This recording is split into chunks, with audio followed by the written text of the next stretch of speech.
Baik, bismillahirrahmanirrahim. Assalamualaikum warahmatullahi wabarakatuh.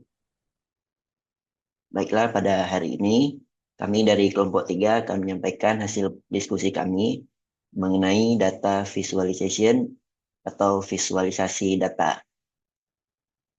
Sebelumnya, perkenalkan saya Genta Aziz Aldafi dengan rekan saya Sarah Isnaini, Anggi Riuma, Natania Noveli Tanwi, Nabila Nauratul Salima, Narju Rahmah, dan Zulfahmi. Baiklah, selanjutnya kita akan langsung masuk ke materi pertama.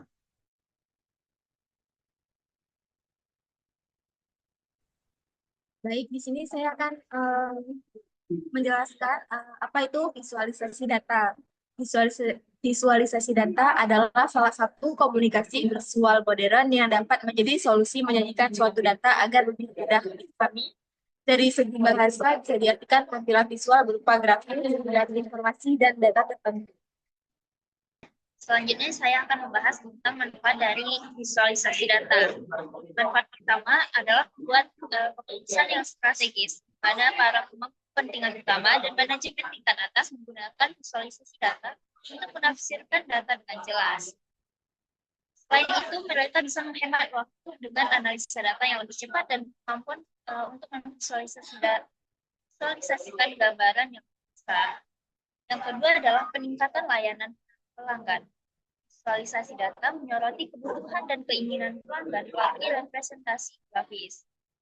Misalnya, kita dapat mengidentifikasi kesenjangan dalam layanan pelanggan kita, meningkatkan produk atau layanan secara strategis dan mengurangi inefisiensi operasional.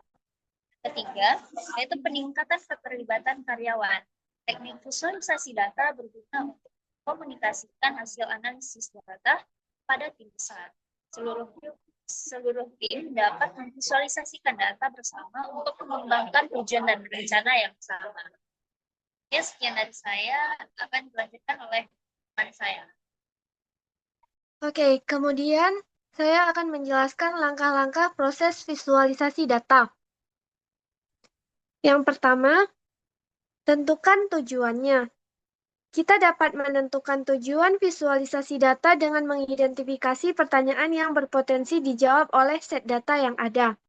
Misalnya, pengecer mungkin berusaha memahami tipe kemasan produk yang paling banyak dijual. Yang kedua, kumpulkan datanya.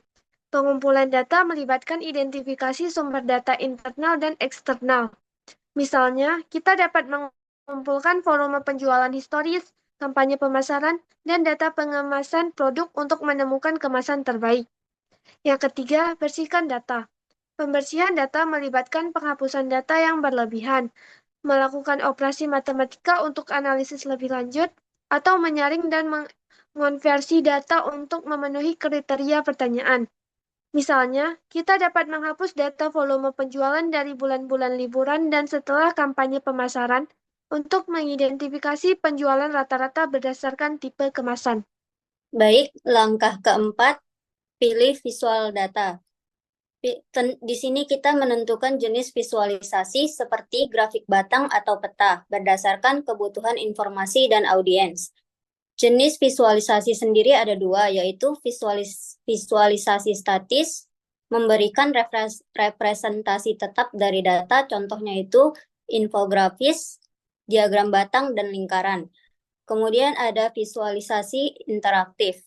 Visualisasi interaktif memungkinkan pengguna untuk berinteraksi dengan data, menjelajahi informasi lebih dalam, mengubah parameter, atau memilih variabel tertentu. Contohnya dashboard dan grafik dinamis. Yang terakhir, membuat visual data. Membuat visual data kita bisa menggunakan alat visualisasi untuk membuat representasi yang menarik dan jelas. Hindari kompleksitas berlebihan. Dalam hal ini, pengguna bisa menggunakan tools yang sesuai seperti Python R, Tableau, Power BI, dan lain-lain. Selanjutnya akan dijelaskan oleh Narju. Jenis teknik visualisasi data. Ada 5 jenis visualisasi data. Yang pertama itu ada visualisasi data temporal. Visualisasi data ini digunakan untuk merepresentasikan objek satu dimensi linier, seperti grafik garis, diagram garis, atau lini massa.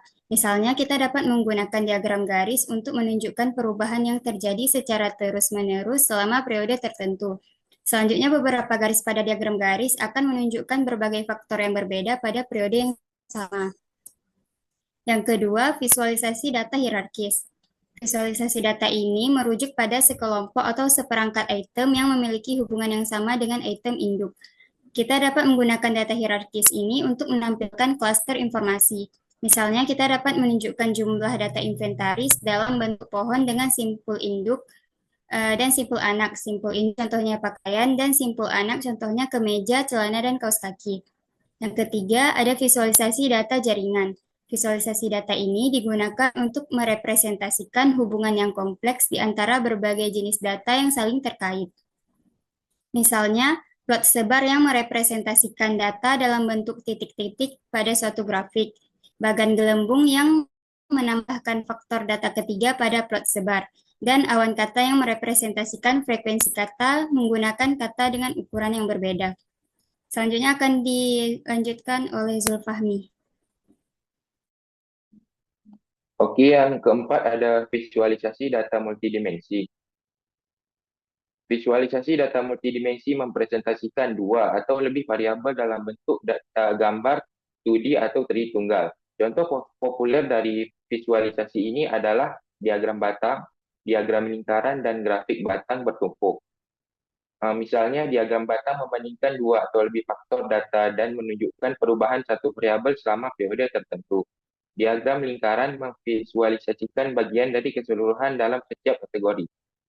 Dan yang kelima ada visualisasi data geospasial. Visualisasi data ini contohnya seperti peta panas, peta densitas, atau kartogram, menyajikan data yang berhubungan dengan lokasi dunia nyata.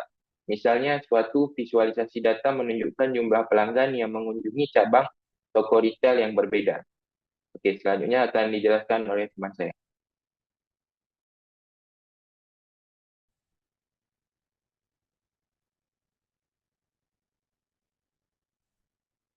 Baik, selanjutnya saya akan menjelaskan tentang tantangan dalam visualisasi data.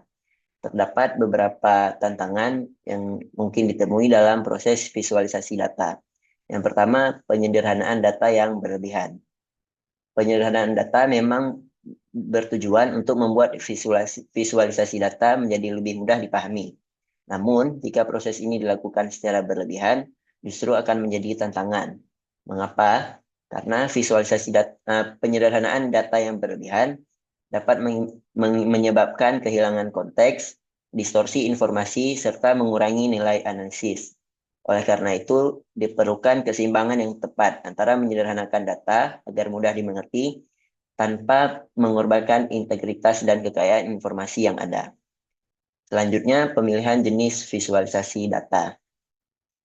Pemilihan jenis visualisasi data ini menjadi salah satu tantangan utama dalam proses visualisasi data.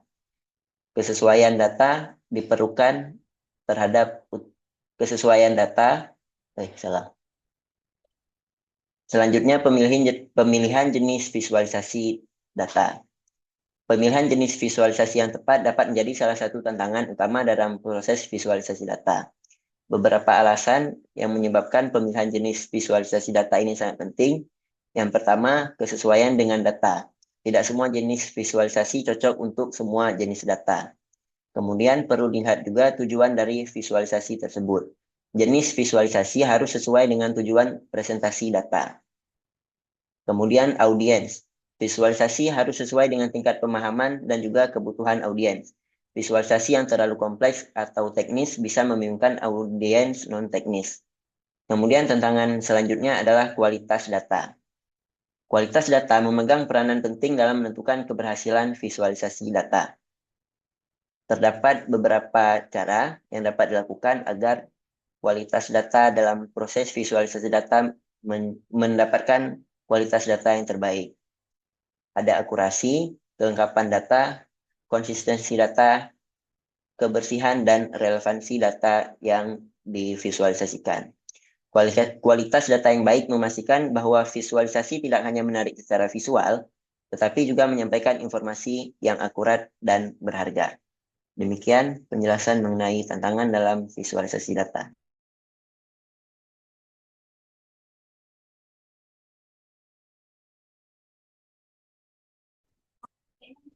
Baik, saya akan menjelaskan tentang perangkat lunak visualisasi data.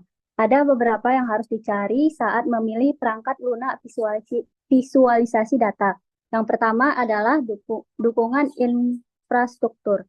Dukungan infrastruktur harus mencapai perangkat lunak harus kompatibel dengan perangkat keras jaringan dan sistem yang sudah ada, sehingga tidak memerlukan perubahan yang besar. Pastikan infrastruktur mampu memenuhi spesifikasi teknis yang dibutuhkan seperti kapasitas, penyimpanan, prosesor, dan RAM. Yang kedua adalah pelaporan interaktif. Perangkat lunak pelaporan interaktif adalah salah satu fitur penting yang perlu dipertimbangkan. Pelaporan interaktif memungkinkan pengguna untuk menggali data secara real-time dengan cara yang intuitif dan mudah dipahami. Fitur ini mampu menyajikan data dalam berbagai format visual seperti grafik, tabel, atau diagram, sehingga memudahkan analisis dan pengambilan keputusan. Yang ketiga adalah keamanan data. Fitur keamanan data memastikan informasi sensitif terlindungi dari ancaman seperti peretasan, kehilangan data, atau akses yang tidak sah. Perangkat lunak harus memiliki fitur keamanan seperti enkripsi data, autentifikasi pengguna ganda, dan sistem backup otomatis. Dan yang terakhir adalah skalabilitas. Skalabilitas ini memastikan perangkat lunak mampu berkembang sesuai kebutuhan. Saat bisnis atau pengguna meningkat, perangkat lunak harus tetap berjalan lancar tanpa penurunan kinerjanya. Pilih perangkat lunak yang mendukung peningkatan jumlah volume data atau kompleksitas proses baik lingkungan lokal maupun berbasis cloud. Selanjutnya akan dijelaskan oleh teman saya.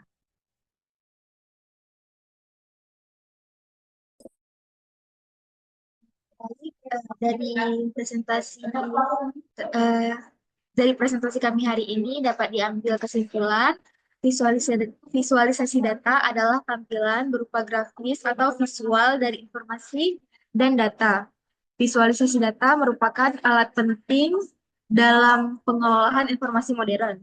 Dengan kemampuannya untuk menyajikan data secara visual,